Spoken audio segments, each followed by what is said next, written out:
104ஆம் அத்தியாயம். 6ஆம் நாள் போரின் கடைசி 4 பொழுதுகள் மீதமிருந்தன. தட்டியங்காட்டில் இதுவரை இல்லாத வகையில் இருதரப்பும் பதற்றத்தில் நிலை குலைந்து கொண்டிருந்தன.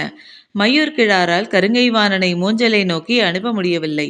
தேக்கனால் முடியனை இரவாதனை நோக்கி அனுப்ப முடியவில்லை. யார் எங்கு நிலை கொண்டு தாங்குவது என்பதை பற்றி ஒவ்வொருவருக்கும் ஒவ்வொரு கருத்து இருந்தது. திசைவேடர் பரன்மேல் திணறியபடி நின்று கொண்டிருந்தார். போர்க்களத்தின் நடுப்பகுதியில் தாக்குதல் வீரியம் கொண்டிருந்தது. அதே நேரம் தட்டியங்காட்டின் இடது விளிம்புக்கு அப்பால் மூஞ்சல் பகுதியில் வலிமை மிகுந்த தாக்குதல் நடக்கிறது. நேரமாக ஆக போரின் விதிகள் எல்லா இடங்களிலும் மீறப்படுவதற்கான வாய்ப்புகள் அதிகம் இருக்கின்றன. இரு தரப்பிலும் கடும் தாக்குதல் நடக்கிறது. தான் நடுவில் இருக்கும் பரனில் நிற்பதா அல்லது இடது பக்க கடைசி பரனில் நின்று மூஞ்சலை கவனிப்பதா என முடிவெடுக்க முடியாத குழப்பத்தில் நின்றார் திசைவேடர். குலவன்திட்டில் நின்று கொண்டிருக்கும் பாரி போர்க்களத்தின் தன்மையை உற்று பார்த்தபடி இருந்தான். எங்கும் குழப்பம் சூழ்ந்திருப்பதை தெளிவாக அறிய முடிந்தது. நாகக்கரட்டின் மேலிருந்து இரவாதனுக்குரிய மறைக்குறிப்புகள் மீண்டும் மீண்டும் காட்டப்பட்டு கொண்டிருந்தன. கூவல் குடியினரின் ஓசை இடைவெளியின்றி வெளிப்பட்டது. வாரிக்கையனுக்கு வேறு என்ன செய்வது என்பது பிடிபடவில்லை. போர்க்களத்துக்கு உள்ளே இருப்பவர்களும் களத்தை விட்டு வெளியே நிற்பவர்களுமாக எல்லோரும் ஒரே நேரத்தில் பதற்றத்தால் பீடிக்கப்பட்டிருந்தனர். நிலைமை என்னவாகும் என்பதை யாராலும் கணிக்க முடியவில்லை. சரியும் மஞ்சள் வெளிச்சத்தினோடே களத்தை உற்று நோக்கி கொண்டிருந்த பாரியின் சிந்தனை முடிவை நோக்கி நகர்ந்தது. இனி தாமதிக்க வேண்டாம் என எண்ணிய கணத்தில் கையை உயர்த்தினான் பாரி. அருகிருந்த கூவல் குடியினர் அதற்கேற்ற ஓசையை வெளிப்படுத்தினர். நாகக்கரட்டில் இருந்தவர்களுக்கான உத்தரவு குலவன்திட்டிலிருந்து வந்தது. போர்க்களம் நோக்கி வெளிப்படுத்தும் ஓசையை உடனடியாக நிறுத்தினான் வாரிக்கையன். இரவாதன் மூஞ்சலுக்குள் தனது முழு படையோடு நுழைந்து விட்டான். இனியும் பின்னோக்கி வரச் சொல்லும் மறைக்குறிப்புக்கு சொல்லு கொண்டிருப்பது தவறு. உள்ளே நுழைந்தவன் இதுவரை நாகக்கரட்டின் குறிப்புகளை கவனித்தறியவில்லை. இனி தற்செயலாக கவனித்துவிட்டால் உள்ளே தாக்குதல் தொடுத்து முன்னேறுவதா அல்லது வெளியேறுவதா என்ற குழப்பத்தை அவனுக்கு உருவாக்கும். அந்த தடுமாற்றம் தாக்குதலை வலிமை இழக்கச் செய்து ஆபத்தை உருவாக்க வாய்ப்பிருக்கிறது. எனவே கூவல் குடியினர் ஓசையை நிறுத்தச் சொன்னான் பாரி. முழுமையான திறனோடு உள்ளே நுழைந்தவனை எந்த விதத்திலும் திசை திருப்ப வேண்டாம். இதுவரை செய்த முயற்சிகள் சரி. இனி இதை தொடரக்கூடாது. வீரத்தின் விடை என்னவோ அதை ஏற்க ஆயத்தமாவோம் என்று நிலை கொண்டான் பாரி. குழப்பமும் பதற்றமும் நிலவிய இந்த நேரத்தில் பாரி எடுத்த இந்த முடிவு களத்தில் உடனடியே விளைவை உருவாக்கியது. தேக்கனோடு முரண்பட்டு உரையாடி கொண்டிருந்த முடியன் நிம்மதி பெருமூச்சு விட்டான். கூவல் குடியினரின் குறிப்பொலி நின்றுவிட்டது. இரவாதன் மூஞ்சலுக்குள் நுழையாமல் நின்றுவிட்டான் என்ற முடிவுக்கு வந்தான். பரம்பு தளபதிகள் அனைவரும் அவ்வாறே நினைத்தனர். பதற்றத்திலிருந்து பரம்பு தளபதிகள் வெளிவந்த கணத்தில் தாக்குதலின் வேகம் மேலும் வலிமையடைய தொடங்கியது. எதிர்ப்பக்கம் நின்றிருந்த கருங்கைவாணனுக்கும் மயூர் கிழாருக்கும் இந்த ஓசை நிறுத்தப்பட்டதன் காரணம் புரியவில்லை. அவர்களின் குழப்பம் அதிகரித்தது. பரம்பின் தரப்பில் தாக்குதலின் வேகம் அதிகரிக்க மயூர் கிழாரின் குழப்பம் மேலும் அதிகமாகியது. முடியனோடு அவ்வளவு நேரம் உரத்த குரலில் பேசிக்கொண்டிருந்த தேக்கன் தனது பேச்சை நிறுத்தி கொண்டான். முடியனின் தாக்குதல் தீவிரமாகியது. அவன் கருங்கைவாரனை நோக்கி சீற்றத்துடன் முன்னேறினான். தேக்கன் தாக்குதல் களத்தை விட்டு தனது இடத்துக்கு பின்னோக்கி நகர்ந்தான். அவனால் நிலைமையை உணர முடிந்தது. இரவாதனின் படை மூஞ்சலுக்குள் முற்றிலும் நுழைந்திருக்கும். இனியும் பின்வாங்கச் சொல்லும் குறிப்புகள் வேண்டாம் என பாரி முடிவெடுத்திருப்பான் என கருதினான். நேற்றைக்கு முந்தைய நாள் இரவு மூஞ்சலை பற்றி இரவாதன் விளக்கியவை எல்லாம் அவனின் நினைவுக்குள் மேலெழுந்து கொண்டிருந்தன. மூஞ்சலை பற்றி அவனுக்கு இருந்த தெளிவும் சூலூர் வீரர்களின் தாக்குதல் திறனும் நம்பிக்கை அளிப்பதாக இருக்கும். அதே நேரம் மூவேந்தர்களின் அகப்படையினின் கவசப்படையையும் எளிதாக கருதிவிடக்கூடாது. அது மட்டுமல்ல, ஏற்கனவே முடிவு செய்ததைப் போல முடியனும் விண்டனும் அங்கு போகவில்லை. இந்நிலையில்தான் என்ன செய்ய வேண்டும் என்பதை பற்றி திட்டம் இரவாதனுக்கு இருக்குமா? மூஞ்சலுக்குள் நுழைந்த பிறகு நீலனை மீட்கும் சிந்தனை மட்டுமே தீவிரம் கொள்ளும். உணர்வின் முந்தலில் இணையற்ற தாக்குதலை நடத்துவான். அந்த தாக்குதல் எதிரியை கலங்கடிக்கும். அதே நேரம் மையப்பொறியை தாக்கி முன்னேறுபவனுக்கு தேவையான முழுமை கொண்ட தெளிவு அவனிடம் இருக்குமா? இன்னொரு வகையில் சிந்தித்தால், ஏறி தாக்குபவனுக்கு சூழலின் பற்றி முழுமையும் தெரியாமல் இருத்தல் நல்லது. வீரத்தின் மீது அறியாமை கலந்த குருட்டுத்தனம் படிந்திருந்தால் அது உருவாக்கும் விளைவு எண்ணி பார்க்க முடியாததாக இருக்கும். எதிர் திசையில் படையின் 3ஆம் நிலைக்கு பின்னால் வேந்தர்கள் நின்று கொண்டிருந்தனர். காற்றின் துணை கொண்டு பரம்பு வீரர்கள் அம்பெய்த பிறகு தங்களின் பாதுகாப்பு முறையை வேந்தர்கள் மாற்றியமைத்துக் கொண்டனர். படைப்பிரிவையொட்டி நிற்காமல் தனித்து நிற்கின்றனர். ஒருவேளை காற்றில் கூரம்புகள் பறந்து வந்தால் கவச வீரர்கள் கன நேரத்தில் பாதுகாப்பு கூண்டை உருவாக்குவார்கள். அம்புகளும் ஈட்டிகளும் உள்ளொழிய முடியாத கவச கூண்டாக அது இருக்கும். மூஞ்சலுக்குள் எதிரிகளின் படைப்பிரிவு ஒன்று நுழைந்துவிட்ட செய்தி வேந்தர்களுக்கு தெரிவிக்கப்பட்டது. உண்மையில் இது யாரும் எதிர்பாராத ஒன்று. காலையில் மயூர் கிழாரிடம் படையின் தலைப்பொறுப்பு ஒப்படைக்கப்பட்ட போதுதான் இந்த திட்டத்தை அவர் கூறினார். பரம படையில் வலிமை மிகுந்த விற்படையும் குதிரைப்படையும் தான். விற்படையை சூழ்ந்து அழிக்க முந்தைய நாள் கருங்கைவாணனால் வகுக்கப்பட்ட திட்டம் முழு தோல்வியில் முடிந்தது. இன்று குதிரைப்படையை உள்ளிழுத்து தாக்கி அழிக்கும் திட்டத்தை மயூர் கிழா சொன்னார். பரம்பின் மொத்த படையையும் முன்னகர விடாமல் தாக்கும் அதே நேரம் குதிரைப்படையை மட்டும் முழுமையாக உள்வாங்கினால் சூழ்ந்து தாக்கி கடும் அழிவை உருவாக்க முடியும்.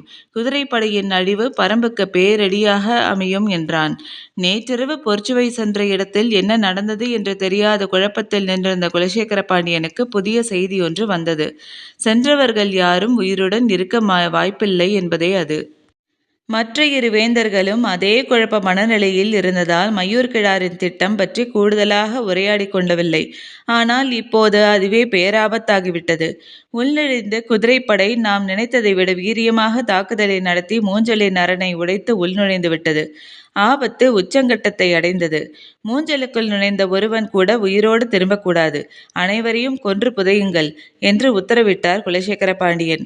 இணையற்ற தாக்குதல் திறனும் தற்காப்பு திறனும் கொண்ட கவச பெரும்படையோடு உதியஞ்சேரல், சோழவேழன், புதியவெற்பன் ஆகிய மூவரும் புறப்பட்டனர். வேந்தர்களுக்குரிய இசைவாத்தியங்களை அந்த படையின் முன்கள வீரர்கள் முழங்கியதும் குதிரைகளும் தேர்களும் பாயத் தொடங்கின. தட்டியங்காட்டை விட்டு வெளிப்புறத்தில் இந்த நிலம் இருப்பதால் ஈக்கி மணலும் கருமணலும் இங்கு இல்லை. எனவே குதிரைகள் நினைப்பதை விட நினைத்து பார்க்க முடியாத வேகத்தோடு மூஞ்சலை நோக்கி விரைந்தன. குலவன்திட்டின் மேல் நிற்கும் பாரி 3 நாட்களுக்கு பிறகு இடதுபுறமாக திரும்பி குகையில் இருக்கும் விளக்கை பார்த்தான். அருகில் நின்றிருந்த இகிலி கிழவனுக்கு பார்வையின் பொருள் புரிந்தது. ஆனால் விளக்கின் சுடர் அசைவற்று எரிந்தது. கண்கள் மூஞ்சலை நோக்கி பாய்ந்து செல்லும் வேந்தர்களின் கவசப்படையையே பார்த்து கொண்டிருந்தன. இரவாதனின் தலைமையிலான சூலூர் படை மூஞ்சலுக்குள் முழு வட்ட அமைப்பை உருவாக்கி முன்னகர்ந்து கொண்டிருந்தது. வட்ட வடிவ பெரும்பாறை ஒன்று மெல்ல உருள்வதைப் போல அதன் தன்மை இருந்தது. மூஞ்சலின் அகப்படைக்கு முன்னகர்ந்து வரும் சூலூர் படையை எப்படி நிறுத்துவதென்று தெரியவில்லை. ஏனெனில் எந்த ஒரு வீரனும் இதில் தனித்து இல்லை. உருளும் பாறையை கண்டு விலகும் வீரனங்கள் போல அகப்படையினர் விலகி வேண்டியிருந்தது. சூலூர் படையினரின் மெய்யுறை சட்டை ஆயுதங்களால் துளைக்க முடியாதது. அதே நேரம் மிக குறைந்த எடையுடையது.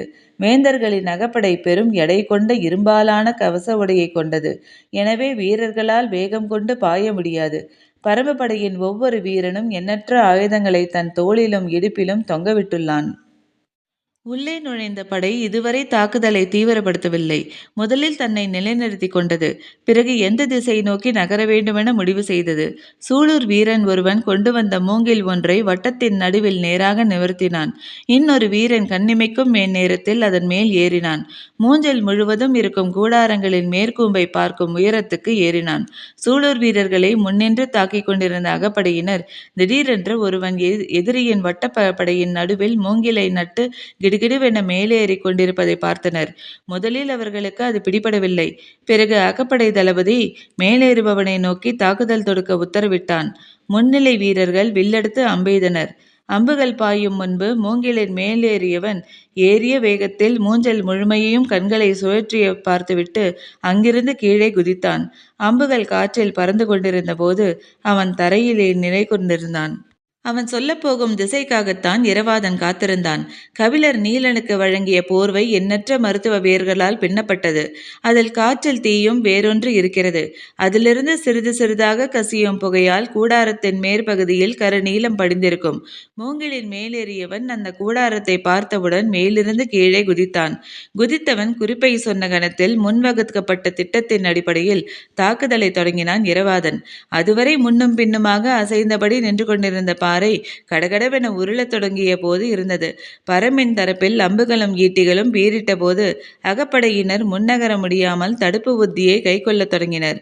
வட்ட வடிவ பேருருளை மூன்றாக பிளக்கத் தொடங்கியது. கருணியின் தலைமையிலான வீரர்கள் அகப்படையை எதிர்கொள்ள உருவிய வாளோடு பாய்ந்து முன்னேறினர். அவர்கள் பிரியும் வேகத்திலேயே பிடரிமானின் தலைமையிலான குழுவினர் பொய்க்கூடாரங்களில் உள்ளவர்களை எதிர்கொள்ள தனித்து முன்னேறினர். இருபெரும் கூறாக பிளவுபட்ட போது நீலனை நோக்கி செல்ல ஆயத்தமானது இரவாதன் தலைமையிலான குழு. வேந்தர் படை வீரர்கள் அனைவரும் வலது கையில் ஆயுதமும் இடது கையில் கேடயமும் ஏந்தியிருந்தனர். ஆனால் பரம வீரர்கள் யாருடைய கையிலும் கேடயமில்லை. எல்லோரும் இரு கைகளிலும் ஆயுதங்களை ஏந்தியபடியே இருந்தனர். உடல் முழுக்க மெய்யுறை கவசம் இருக்கிறது. அது போதும். இப்போதைய தேவை நீலனை மீட்பது மட்டும்தான். எனவே ஒவ்வொரு வீரனும் எண்ணிலடங்காத வீரர்களை கொன்று குவிக்கும் வெறியோடு மூஞ்சலுக்குள் நுழைந்துள்ளனர். கரடியின் தலைமையிலான படை தாக்குதலை தொடங்கி கணமே அதன் வேகம் எதிர்கொள்ள முடியாததாக இருந்தது. தாக்குதலின் ஆற்றலால் வேந்தர்களின் அகப்படை சற்றே பின்வாங்கியது. பிடரிமானின் தலைமையிலான அணி முன்னகரும் போதே படையின் நடுப்பகுதியிலிருந்து 3 பெரும் மூங்கில்களை மேலே உயர்த்தி முக்கோண வடிவில் 3 முனைகளையும் ஒன்றோடு ஒன்று பொருத்தி நிறுத்தினர். மறுகணமே எண்ணற்ற வீரர்கள் ஒருவர் பின் ஒருவராக அதில் ஏறி கோபுரம் போன்ற அமைப்பை உருவாக்கினர். மூங்கிலின் பிடிமானத்தோடு ஒருவர் தோளின் ஒருவர் ஏறி கூடாரத்தை விட அதிக உயரத்தை உருவாக்கி கொண்டனர். இவையெல்லாம் நினைத்து பார்க்க முடியாத வேகத்தில் படையின் நடுப்பகுதியில் நடக்கின்றன. கோபுரத்தில் மேலேறியவர்கள் உச்சியில் இருந்தபடி கூடாரத்தின் மேல்நிலையில் தாக்குதல் தொடுக்கத் தொடங்கினர். பகழி அம்புகள் கூடாரத்தின் மேற்கூரையை கிழித்து கொண்டு உள்ளே இறங்கின. உடலெங்கும் கவசமடைந்த வீரர்கள் மேற்கூரையிலிருந்து பாய்ந்து வந்த தலையையும் கழுத்தையும் தாக்கும் அம்புகளை சற்றும் எதிர்பார்க்கவில்லை. பொய்க்கூடாரத்தில் இருந்த வேந்தர் படை வீரர்கள் இடைவிடாது கூரையை பிளக்கும் அம்புகளை எதிர்கொள்ள முடியாமல் சிதறி வெளியேறினர். பொய்க்கூடாரம் ஒன்று கலைந்த வேகத்தில் அதன் கூச்சலும் கலவரமும் மற்றவற்றை கலைத்தன. அகப்படை சிதறி பொய்க்கூடாரங்கள் களையத் தொடங்கும் போது வேந்தர்கள் கவசப்படையோடு மூஞ்சலுக்குள் நுழைந்தனர். இடதுபுறமாக உதயஞ்சேரல் நுழைந்தான். அவன் கண்முன்னே சிதறும் அகப்படையை கொன்று குவித்து முன்னகர்ந்து கொண்டிருந்தது சூலூர் படை. எதிர் திசையில் அதைவிட வேகமாக இன்னொரு படை போய்கொண்டிருந்தது. அப்பக்கம் இருந்து உள்ளே நுழைந்தான் சோழவேடன். பிடரிமானின் தாக்குதல் பொய்க்கூடாரங்களை புரட்டியது. மூஞ்சலின் கட்டுக்கோப்பு குலைந்து கொண்டிருந்த போது வேந்தர்கள் மூவரும் தங்களின் சிறப்பு படையோடு உள்நுழைந்தனர். மிக குறுகிய நேரத்தில் சூறைக்காற்றை போல தாக்குதல் நடத்திய பரம்பு படை மூஞ்சலின் மொத்த இயக்கத்தையும் நிலைகுலைய செய்தது. தாங்கள் பார்த்து கொண்டிருக்கும் காட்சியை வேந்தர்களால் நம்ப முடியவில்லை. ஆனாலும் எதிர்த்தாக்குதலை தொடுக்க அவர்களுக்கு அதிக நேரமாகவில்லை. பல போர்களையும் தாக்குதல்களையும் வெற்றிகரமாக நடத்திய எண்ணற்ற அனுபவம் கொண்டது வேந்தர்களின் சிறப்பு படை. இது போன்ற சூழலை எத்தனையோ முறை கையாண்ட தளபதிகள் அதில் இருந்தனர். உதயஞ்சேரலின் படை கருணியின் தலைமையிலான படையோடு மோதத் தொடங்கியது. அதே நேரத்தில் சோழவேடனின் படை பிடரிமானின் படையை எதிர்கொண்டது. எண்ணி பார்க்க முடியாத வலிமையும் தாக்குதல் திறனும் கொண்ட இருதரப்பு சிறப்பு படைகளும் ஒன்றையொன்று எதிர்கொண்டன. இருபக்க சிறகுகளிலும் கருணியும் பிடரிமானும் எண்ணிலடங்காத ஆயுதங்களின் வழியே வேந்தர் படையை தாக்கிக் கொண்டிருந்த போது தனது இரையை கவ்வ விண்ணிலிருந்து வெட்டி இறங்கும் கழுகின் வேகத்தில் நீலனின் கூடாரம் நோக்கி பாய்ந்து கொண்டிருந்தான் இரவாதன்.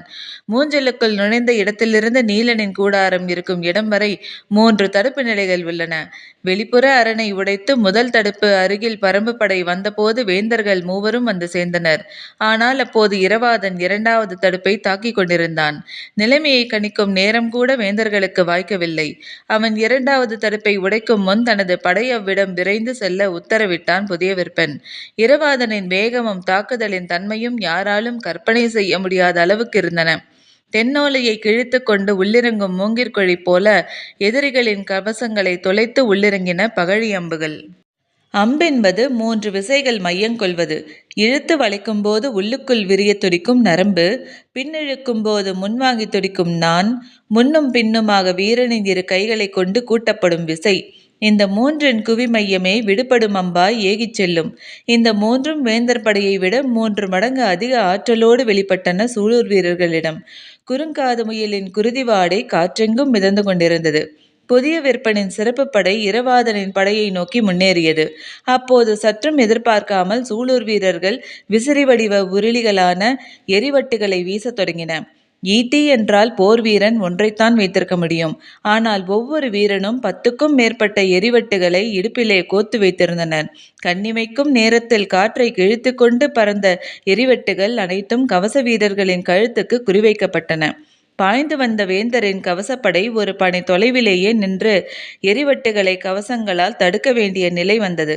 அப்போது 3வது தடுப்பு நோக்கி இரவாதன் முன்னேறி கொண்டிருந்தான். அதை பார்த்த புதிய வெப்பன் உலோக வில்லில் தணல் அம்புகளால் இரவாதனை நோக்கி கடும் தாக்குதல் நடத்தியபடி அவனை நோக்கி தேரை விரைவுபடுத்து என்று கத்தினான். மூஞ்சலின் வெளிப்புற அரண் மீண்டும் ஒன்றுக்கொன்று செருகி அடைப்பை உருவாக்கியது. ஆனால் உள்ளே நுழைந்த சூலூர் வீரர்கள் தங்களை நோக்கி மயக்கும் வேந்தர் படையை கணக்கில்லாமல் கொன்று குவித்தனர். கவசங்களின் மேல் வெட்டியிருக்கும் வாளின் ஓசை மூஞ்சலை நடுங்கச் செய்தது. கொற்றவாலும் கணச்சி எனும் கோடரி வகை ஆயுதமும் சூலூர் வீரர்களின் உடல் உறுப்ப போன்றவை. பெருமரத்தையும் கணிச்சி கொன்று ஒரே வீச்சில் வெட்டி சரிக்கும் சூலூர் வீரர்களின் வேகம் கவசங்களை கிழித்து இறங்கிக் கொண்டிருந்தது. இரவாதன் 3வது தடுப்பை நெருங்கும்போது புதிய வெப்பனின் தேர் விரைந்து அவ்விடம் வந்தது. நிறைந்த பூண்களை கொண்ட கொடுஞ்சி வகை தேர் கதிரவன் ஒளியில் கண்களை பறித்தபடி வீரர்களை பிளந்து கொண்டு வந்தது. கவச வீரர்களின் தாக்குதலுக்கிடையே திரும்பி மீளும் கணத்தில் தன்னை நோக்கி வரும் தேரை பார்த்தான் இரவாதன். அவனை சூழ்ந்திருந்த கவச வீரர்களை தாக்கிக் கொண்டிருந்த அதே வேகத்தில் தனது முதுகிலே இருந்த மூவிலை வேலை எடுத்து மின்னலென வீசினான். தேரின் இடதுபுற சக்கரத்தின் நடு அச்சை பிளந்து உள்ளிறங்கியது மூவிலை வேல். என்ன நடந்தது என்பதை வீரர்கள் உணரும் முன் தரையிலே உருண்டு கொண்டிருந்தனர் வளவன். அவனை தாண்டி வீசப்பட்டான் புதிய வெப்பன். உடைந்த தேரை கனைப்பொலியோடு வேகம் குறையாமல் இழுத்து முன் சென்றன குதிரைகள். கொடுஞ்சி வகை தேரை தனி ஒருவன் உடைக்கவும் முடியும் என்பதை யாராலும் கற்பனை செய்து கூட பார்க்க முடியாது. தேரிலிருந்து சரிந்தவனை நோக்கி தாக்குதலை தொடுத்து உயிர் பறிப்பதற்கெல்லாம் இரவாதனுக்கு நேரமில்லை. அவனது வேகத்துக்கு குறுக்கீடாக எது வந்தாலும் இடியென தாக்கி அழித்தபடி நீலனின் கூடாரம் நோக்கி விரைவது மட்டுமே அவன் வேலை. ஏறக்குறைய அவன் நீலனின் கூடாரத்தை நெருங்கினான். அவ்வளவு நேரமும் அவனது வேகத்தை தடுக்க அணி அணியாய் வந்த அகப்படை வீரர்கள் போரிட்டனர். ஆனால் 3வது தடுப்பை பிளந்து உள்நுழைந்த வேகத்தில் புதிய வெப்பனின் தேரை ஒரே வாளால் நொறுக்கி கவிழ்த்ததை பார்த்த யாரும் அதன் பிறகு எதிர்கொண்டு நிற்கவில்லை. விழுந்து எழுந்த வேகத்தில் தனது காப்பு படையோடு இரவாதனை நோக்கி பாய்ந்தான் புதிய வெப்பன். பாண்டிய இளவரசனின் தலை சிறந்த பாதுகாப்பு படையினர் 11 பேர் இரவாதனை சுற்றி வளைத்தனர். இடது கையில் நீள்மழுவும் வலது கையில் ஈர்வாலும் கொண்டு இரவாதன் தாக்கிய வேகம் 16 பேரையும் நடுங்கச் செய்தது. பரம்பின் சிறப்பு உலோக கலவையால் நாட்கணக்கில் ஊற வைக்கப்பட்ட வாள் அது.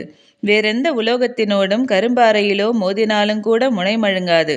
அதே நேரம் எதிர் வீசப்படும் வாளை வெட்டி கூறாக்கும் வலுவுற்ற ஈர்வாளது. இரவாதனின் வலது கை வேகம் பாரியே வியக்கக்கூடியது. அதனால்தான் அவன் செலுத்தும் அம்பு யானையின் கழுத்தில் ஒரு பகுதியில் தைத்து மறுபகுதியில் எட்டி பார்த்தது.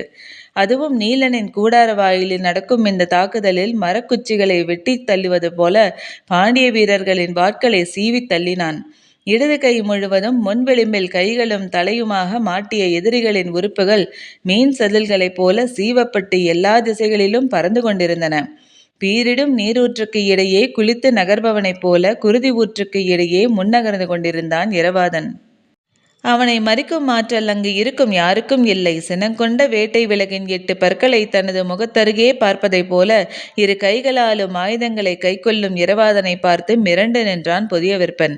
நீலனின் கூடாரத்துக்குள் நுழைய சில அடிகளே இருந்தபோது பாய்ந்து முன் சென்று தடுக்கலாமா என நினைத்த புதிய வெப்பன் சட்டென பின்னால் நிற்கும் போர் பணியாளனுக்கு உத்தரவிட்டான். அவன் உடனடியாக அபாய சங்கை ஊதினான். குலசேகர பாண்டியனின் அருகில் இருந்த சிறப்பு படை வீரர்கள் மூஞ்சலை நோக்கி விரையத் தொடங்கினர். குலவன்திட்டிலிருந்து போர்க்களம் முழுவதையும் பார்த்த பாரியால் மூஞ்சலுக்குள் என்ன நடக்கிறது என்பதை தெரிவாக பார்க்க முடியவில்லை. மூஞ்சல் தட்டியங்காட்டை விட்டு மிக தள்ளி இருப்பதாலும் கூடாரங்கள் மறைந்திருப்பதாலும் உள்ளுக்குள் நடக்கும் தாக்குதலை துல்லியமாக பார்த்தறிய முடியவில்லை. ஆனால் களத்தில் 3ஆம் நிலையை கடந்து நின்றிருந்த குலசேகர பாண்டியனின் படைகள் மீண்டும் மூஞ்சலை நோக்கி விரைவதை பார்த்தான் பாரி. கடைசி கணத்தில் மூஞ்சல் தன்னை காத்து கொள்ள முடியாமல் திணறுவதை உணர்ந்தான். இப்போது பரம தளபதிகளில் யாராவது ஒருவர் மூஞ்சலில் இருக்க வேண்டும் என அவன் மனம் துடித்தது. கருங்கைவாணன் தலைமையிலான படையை உடனடியாக மூஞ்சலுக்கு வரச் சொல்லி மயூர் கிழாருக்கு செய்தி வந்தது. மூஞ்சல் பேராபத்தில் சிக்கிக் கொண்டது. தான் சொன்ன நேரத்தில் கருங்கைவாணன் அங்கே போயிருந்தால் இந்த நிலை உருவாகியிருக்காது. தலைமை தளபதியாக தான் பொறுப்பேற்றதை விரும்பாததால் அவன் தனது கட்டளையை ஏற்க மறுக்கிறான் என்று அவருக்கு தோன்றியது. மீண்டும் மயூர் கிழா சொன்னபோது கருங்கைவாணன் ஏதோ சொல்ல வந்தான். ஆனால் அதற்குள் தனது குரலை பல மடங்கு உயர்த்தியபடி கத்தினார் மயூர் கிழார். அதன் பிறகு கருங்கைவாணன் மறுப்பு சொல்லவில்லை. மிக விரிந்த போர்க்களத்தில் வந்து சேரும் செய்திகளை எப்படி கையாள்வது என்பது தனித்த கலை. இவனது நாடே இந்த போர்க்களத்தை விட சிறியது. இவன் இதை எப்படி புரிந்து கொள்ள முடியும் என்று எண்ணியபடி தனது தேரை திருப்ப உத்தரவிட்டான் கருங்கைவாணன். தாக்குதல் உச்சம் கொண்டிருக்கிற இந்த நேரத்தில் கருங்கைவாணன் ஏன் விலகிச் செல்கிறான் என்பது அவனது தேர்படை தளபதி வெறுங்காலனுக்கு புரியவில்லை. ஆனால் எதிர்த்து நின்று போரிட்டு கொண்டிருக்கும் முடியனுக்கு புரிந்தது. கருங்கைவாணனை இந்த இடம் விட்டு நகரவிடக்கூடாது. அதற்கு ஒரே வழி அவனது பார்வை அகலும் முன் அவனது தளபதியான வெறுங்காலனை கொன்று வீழ்த்துவது மட்டுமே என முடிவு செய்தான். அவ்வளவு நேரமும் கருங்கைவாணனின் படைப்பிரிவை தாக்கிக் கொண்டிருந்த முடியன் தன் வளவனை நோக்கி சொன்னான். நேராக வெறுங்காலனை நோக்கி தேரை நிற்காமல் செலுத்து. எக்காரணத்தாலும் வேகத்தை குறைக்காதே. சொல்லி முடிக்கும் போது பாய்ந்து கொண்டிருந்தன குதிரைகள். அம்புகளை எடுத்து நாணேற்றி விடுக்கும் நேரம் கூட முடியனுக்கில்லை. கருங்கைவாணன் தனது தேரை மூஞ்சல் நோக்கி திருப்பி விட்டான். அவனது பார்வை மறைவதற்குள் வெறுங்காலன் வீழ வேண்டும். கருங்கைவாணன் இங்கிருந்து புறப்படும் போது எதிரிப்படை தளபதி தன்னை நோக்கி முன்னேறி வருகிறான் என்பதை வெறுங்காலன் உணர்ந்த கணமே அச்சம் மேலேறத் தொடங்கியது. அவன் வழக்கத்தை விட வேகமாகவே அம்பை வில்லில் பூட்டினான். அப்போது உள்ளங்கையளவு வண்டுகள் சீறுவது போல அவனை நோக்கி வந்தன. என்ன அவை என்று அவன் பார்க்கும்போது மார்பெலும்பிலும் இடது தொடையிலும் 2 உள்ளிறங்கின. முன்னுதடு முழுக்க புலனகங்களால் வட்டுடை தட்டு அது. காற்றை அறுத்தபடி சீவிச் செல்லும். தேர்ந்த வீரன் கண்ணிமைக்கும் நேரத்தில் 12 தட்டுகளை எறிவான். பிளிரும் யானை துதிக்கையை கீழிறக்கும் முன்பு சாய்த்துவிட முடியும். வெறுங்காலனால் எப்படி அதை எதிர்கொண்டு நிற்க முடியும்? தேரை திருப்பிய கணத்தில் வெறுங்காலனின் வீழ்த்தப்பட்டதை அறிந்து களம் நடுங்க கத்தினான் கருங்கைவாணன். மொத்த காட்சியையும் பார்த்து கொண்டிருந்த மயூர் கிழாருக்கு என்ன செய்வதென்று தெரியவில்லை. முடியன் மீண்டும் தனது தேரை பழைய நிலைக்கு கொண்டு வந்தான். வரும்போதே விண்டனை நோக்கி குரல் கொடுத்தான் முடியன். கனப்பொழுதும் காலம் தாழ்த்தாதே, ஏறித்தாக்கு. விண்டன் முன்னிலும் வேகமாக முன்னேறினான். அதை பார்த்தபடி கொப்பளிக்கும் ஆவேசத்தோடு தாக்குவதற்கு பாய்ந்து வந்தான் கருங்கைவாணன். எந்த தூண்டிலை போட்டால் ஊஞ்சலை நோக்கி போக விடாமல் திருப்ப முடியுமோ அந்த தூண்டிலை முடியன் வீசியவுடன் திரும்பினான் கருங்கைவாணன். அவனது தாக்குதல் உத்தி இன்னும் கடுமையாக இருக்கும் என எண்ணும் போது 6 பரன்களில் மேலிருந்து முரசின் ஓசை மேலெழுந்தது. யாரும் எதிர்பாராத நிகழ்வாக இருந்தது. அதிர்ந்து பார்த்தனர் பலரும். நினைவு மீண்டவனைப் போல சட்டென திரும்பிய மயூர் கிழார் மூஞ்சலை நோக்கி தேரை விரட்டி என்றார். அவர் போகத் தொடங்கியதும் அவரை விட வேகமாக மூஞ்சலை நோக்கி விரைந்தான் கருங்கைவாணன். தட்டியங்காடெங்கும் கடைசி 5 பொழுதுகளில் நினைத்து பார்க்க முடியாதபடி தாக்குதல் தொடுத்த வீரர்கள் முரசின் ஓசை கேட்டதும் ஆயுதம் ஏந்திய கைகளை தளர்த்தினர். ஆனால் தளபதிகள் முன்னிலும் வேகமாக படபடப்புடனும் மூஞ்சலை நோக்கி விரைந்தனர். கருங்கைவாணனின் தேரை தொடர்ந்து அதே வேகத்தில் முடியன் வந்து கொண்டிருந்தான். 3 நாட்களாக குதிரை ஏறாத தேக்கன் முடியனை விஞ்சியபடி குதிரையில் பாய்ந்து கொண்டிருந்தான். விழா எலும்பு உட்குத்தி இறங்குவதெல்லாம் தேக்கனின் நினைவிலேயே இல்லை. அவனை தொடர்ந்து உதிரன் வந்து கொண்டிருந்தான். மூஞ்சலின் வெளிப்புற அரண் அருகே வந்து நின்றது முடியனின் தேர். அவனுக்கு முன்னால் தன் கண்களையே நம்ப முடியாமல் உறைந்து நின்றான் கருங்கைவாணன். அவர்கள் உயிரென காத்த மூஞ்சல் கண் பார்க்கும் எல்லை வரை நொறுங்கி இருந்தது. வெட்டுப்பட்ட வீரர்களின் உடல்கள் மலையென குவிந்திருந்தன. தேரையோ குதிரையையோ உள்ளே கொண்டு செல்ல முடியாத அளவுக்கு எல்லாம் நிலை குலைந்திருந்தன. எந்த ஒரு போர்க்களத்திலும் குறுகிய வட்டத்துக்குள் இத்தனை ஆயிரம் பேர் கொன்று குவிக்கப்பட்டிருக்க மாட்டார்கள். கருங்கைவாணன் திகைத்து நின்ற போது முடியனின் கண்கள் துடித்தபடி இருந்தன. மூஞ்சலுக்குள் ஒரு சில வீரர்கள் மட்டுமே இங்கும் அங்குமாக தென்பட்டனர். கவசப்படையோ அகப்படையோ சூலூர் படையோ எந்த படையை சேர்ந்த வீரர்களும் கண்ணில் படவில்லை. குதிரைகள் கணக்கில்லாமல் குத்தி சாய்க்கப்பட்டுள்ளன. குவிந்து கிடக்கும் பிணக்குவியலின் மீது மிதித்து நடக்க முடியவில்லை. எல்லோரும் அப்படியே நின்றிருந்தனர். தொலைவில் ஒருவன் மட்டும் நடந்து வருவது தெரிந்தது. யார் அவன் என்று யாராலும் அடையாளம் காண முடியவில்லை. செந்நிற குருதியில் மூழ்கி எழுந்து வந்து கொண்டிருந்தான். கால்களை இழுத்து முன்னகர முடியவில்லை. ஆனாலும் விடாமல் முயன்று வந்தான். உடலில் எங்கெல்லாம் வெட்டுப்பட்டுள்ளது என்பது எதுவும் தெரியவில்லை. குருதி கொட்டியபடியே இருந்தது. அவனது உடல் அமைப்பை பார்த்ததும் அவன் இரவாதன் இல்லை என்பது தெரிந்தது. கையின் வலது மூட்டின் ஓரசதியில் துளைத்திருந்த சிறு வாள் ஒன்று அப்படியே இருந்தது. அதை பிடுங்கக்கூடிய வலிமையின்றி நடந்து வந்தான். சற்று அருகில் வந்ததும் முடியன் அடையாளம் கண்டான். அவன் கருணி என்று. கண்டுணர்ந்த நேரத்தில் அவனை நோக்கி ஓடினான் முடியன். ஆனால் முன்னால் இருந்த வேந்தர் படை வீரர்கள் மூஞ்சலுக்குள் அனுமதிக்க மாட்டோம் என்று வாளால் மறித்து நிறுத்தினர். துடித்து போய் நின்றான் முடியன். தேக்கனும் முதிரனும் அவன் அருகில் பதற்றத்தோடு வந்து நின்றனர். கருணி மூஞ்சலின் எல்லையை வந்தடைவதற்கு வெகு நேரமானது. உயிரை இழக்காமல் நடந்து வந்தான். முடியனின் அருகில் வந்ததும் தான் கையில் கொண்டு வந்த வாளை பரம்பின் குடிமுடியனிடம் ஒப்படைத்தபடி அப்படியே மண்ணில் விழுந்தான். முடியன் கையில் வாங்கியது இரவாதனின் ஈர்வாள். இத்துடன் அத்தியாயம் முடிவடைந்தது. நன்றி.